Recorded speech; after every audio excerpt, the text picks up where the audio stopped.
এটা পুরোটাই একটা আনএক্সপেক্টেড ভিডিও। কারণ বার্থডে সেলিব্রেশনটাও পুরো আনএক্সপেক্টেড ছিল।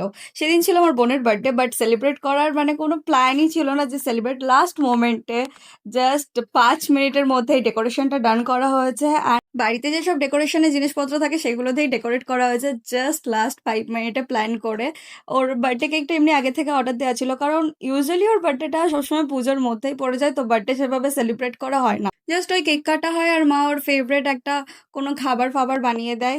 তো ব্যাস এটাই হয় ওর বার্থডে সেলিব্রেট। যাদের পুজোর মধ্যে বার্থডে পড়ে অ্যাকচুয়ালি তারাই বুঝতে পারে যে তাদের মানে কতটা পেইন হয়। কারণ পুজোর মধ্যে বার্থডেতে একদম হয় না যে পুজো অ্যাটেন্ডও করা যায় না ঠিক করে, আর নিজের বার্থডেটাকেও ঠিকঠাকভাবে সেলিব্রেট করা যায় না, আর নিজের কাছের লোকজনগুলোও থাকে না। বাট ঠিক আছে, ওয়ান সেকেন্ড হ্যাপি বার্থডে।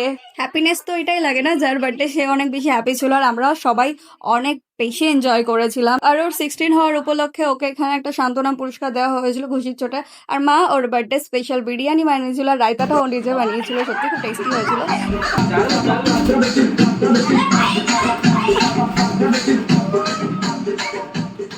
বাচ্চা পার্টির ডান্স দেখার পর তারপর আমরা ছাদে এসেছিলাম এখানে একটু বাজি বাজি ফাটাবো বলে, কিন্তু বাজি ফাজি থেকে আমি অনেক বেশি দূরে থাকি, আমি বাজির কাছেই যাই না, আমি জাস্ট দূর থেকে দর্শক হয়ে দাঁড়িয়ে থাকি, হাততালি দিই, ব্যাস এইটুকুই থাকে আমার বাজি ফোটানোর কাছে ভূমিকা।